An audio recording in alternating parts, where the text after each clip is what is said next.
Baik Bapak Ibu, untuk selanjutnya setelah tadi pengumpulan data nilai tanah atau harga tanah di kawasan zona AA ini sudah selesai dilaksanakan,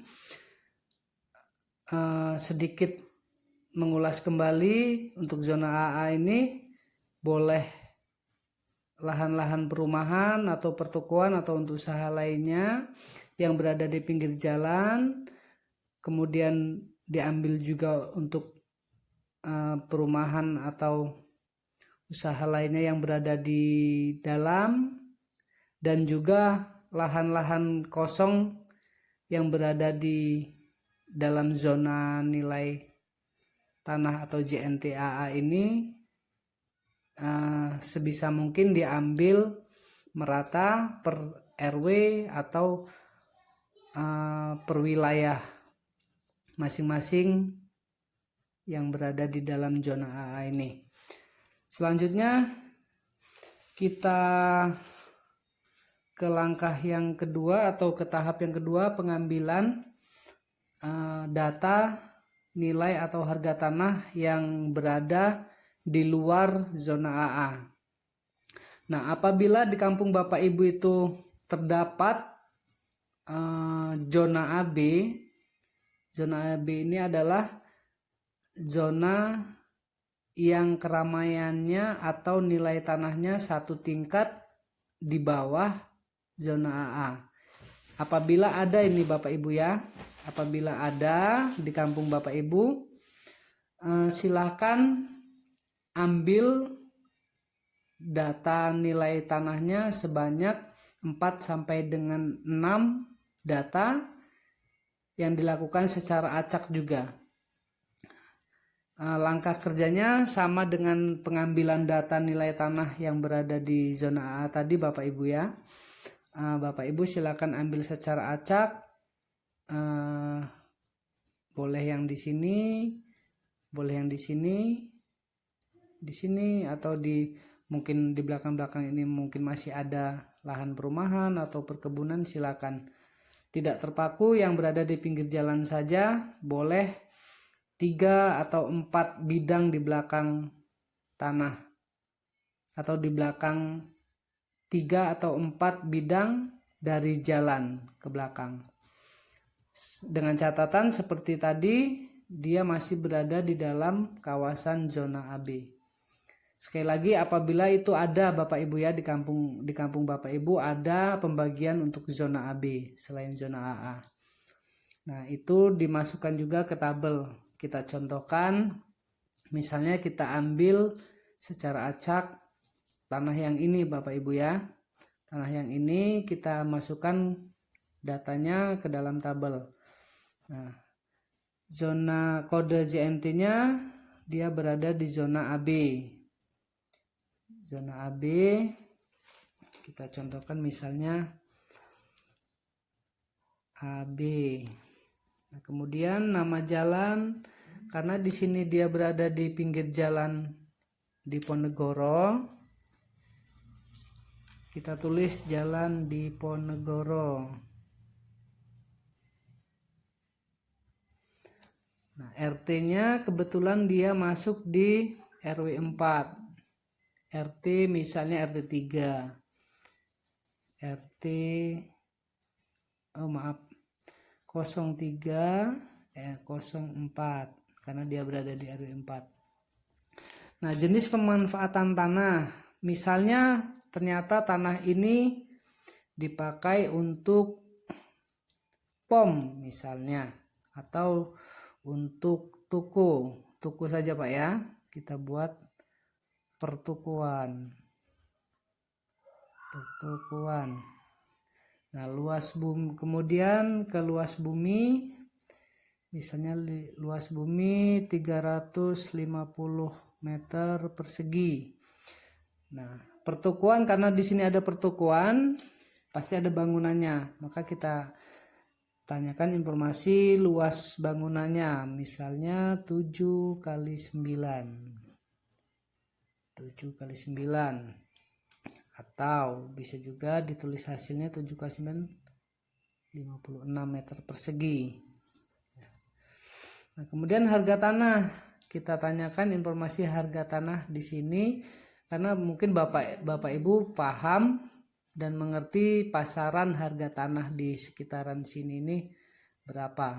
Nah, kita khususkan untuk bidang tanah ini, misalnya ternyata dia harga tanah satu bidang itu mencapai, karena dia di pinggir jalan ke provinsi, mungkin 50 juta misalnya, kita tulis 50 juta. Atau mungkin Bapak Ibu mengerti atau mendapat informasinya pasaran tanah di sini per meter. Seperti yang di zona A tadi, misalnya di zona AB ini bisa juga dia 150.000 per meter. Bisa juga seperti itu Bapak Ibu ya.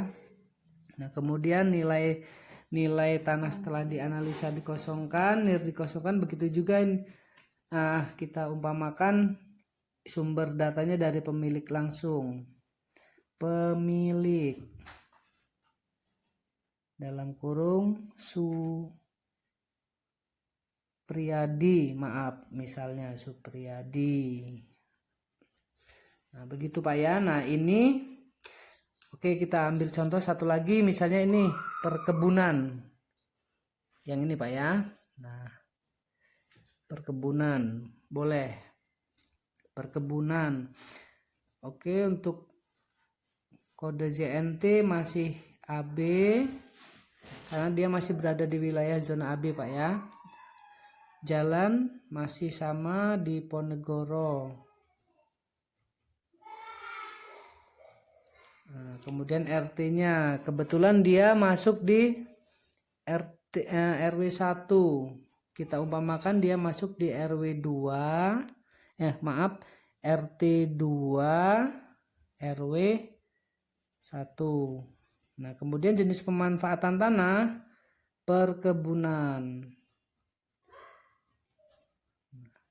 Luas tanah kebun ini berapa Pak? Misalnya 750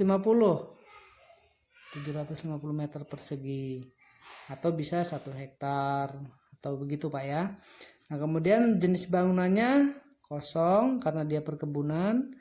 Nilai harga transaksi satu bidang kebun di situ karena di pinggir jalan provinsi mungkin sedikit lebih tinggi mungkin Pak ya. Bisa jadi misalnya tadi pekarangannya 50 juta, mungkin bisa jadi kalau perkebunan bisa 100 juta misalnya.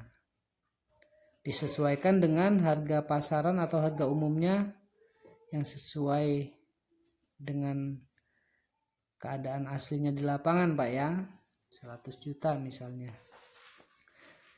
Nah, nilai tanah setelah dianalisa dikosongkan, begitu juga NIR. Nah, kemudian keterangan tambahan ini misalnya tadi kita informasi harga dan luas buminya ini kita dapat dari tetangganya, kita tulis tetangga dalam kurung, misalnya tetangganya namanya Bapak Jaya misalnya, kita tulis Pak Jaya. Nah, begitu Pak ya. Nah, ini kita lakukan sebanyak 6 data, minimal 4, paling banyak 6. Silakan Bapak Ibu tentukan. Nah, untuk selanjutnya, apabila tidak ada zona AB di kampung Bapak Ibu, titik teramai hanya ada di sini, kemudian ini tidak ada jalan provinsi, misalnya ini langsung jalan kabupaten aja dan tidak terlalu ramai. Silakan Bapak, dan kita anggap tidak ada zona AB gitu Bapak Ibu ya, di kampung Bapak Ibu tidak ada zona AB, hanya ada zona AA. Nah, ini tahap ini tadi silakan dilakukan untuk tanah-tanah, bidang tanah yang berada di luar zona AA. Nah, Bapak Ibu usahakan pengambilannya masing-masing RW. Masing-masing RW ini sebanyak 3. Misalnya begini, Kita anggap zona AB ini tidak ada Bapak Ibu ya. Zona AB ini tidak ada, maka silakan di RW ini, di RW 1, di RW 1 ini kita ambil sampel yang berada di pinggir jalan 1, kemudian yang berada di pinggir jalan kampung 1, dan kebun 1. Gitu Bapak Ibu ya. Nah, kita ambil contoh untuk tanah yang ini. Nah, kita ambil di sini. Kita masukkan ke tabel. Untuk zona nilai tanahnya, karena kita anggap zona AB ini tidak ada, maka tetap kita AB. Zona AB. Karena hanya ada 2 zona. Satu zona AA yang utama, lainnya kita anggap zona AB. Zona AB. Di pinggir nama jalan ini tadi Pak, kita pakai Jalan Kemiri.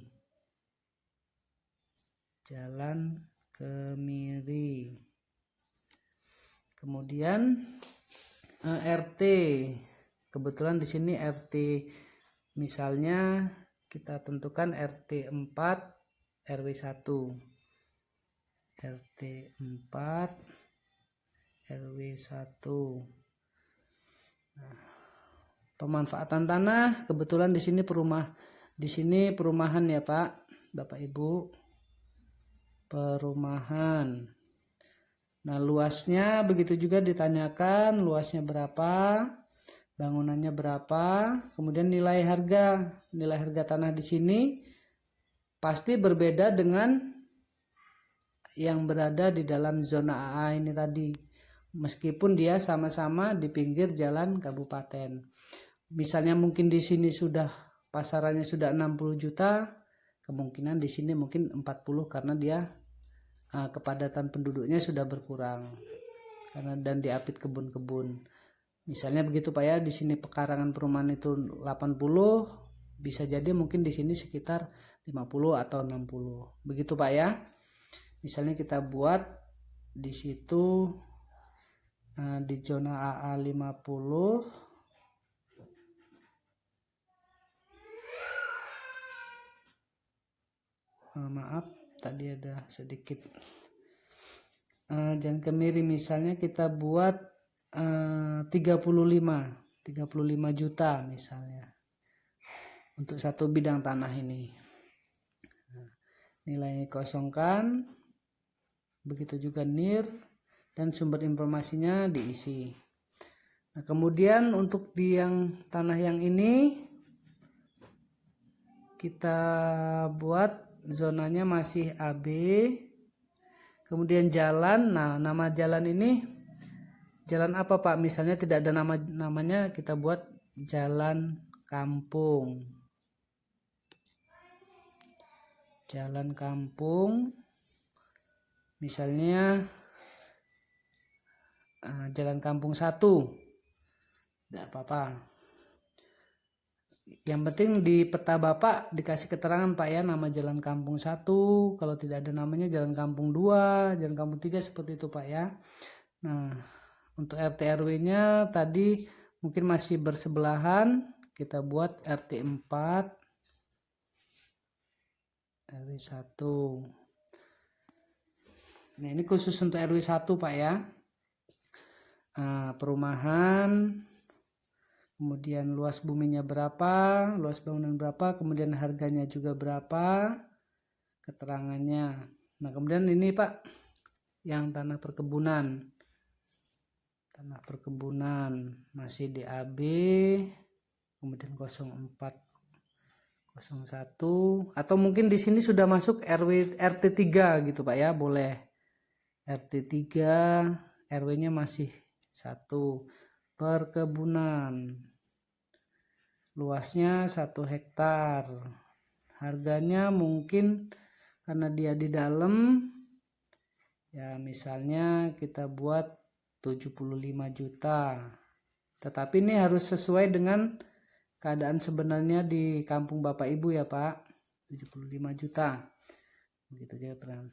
Nah, langkah seperti ini silakan Bapak Ibu ambil untuk masing-masing RW RW 2 begitu, RW 3 begitu, kemudian RW 4 begitu. Nah, ini sudah bisa dianggap selesai Bapak Ibu ya, karena posisinya tanah perumahan sudah kita ambil sampelnya, begitu juga tanah perkebunan yang berada di kampung-kampung ini masing-masing RW itu sudah kita ambil sampel datanya. Nah, saya rasa mungkin seperti itu Bapak Ibu ya. Apabila Bapak Ibu masih ada kendala atau kebingungan, monggo silakan hubungin saya di grup ada, silakan ditanyakan.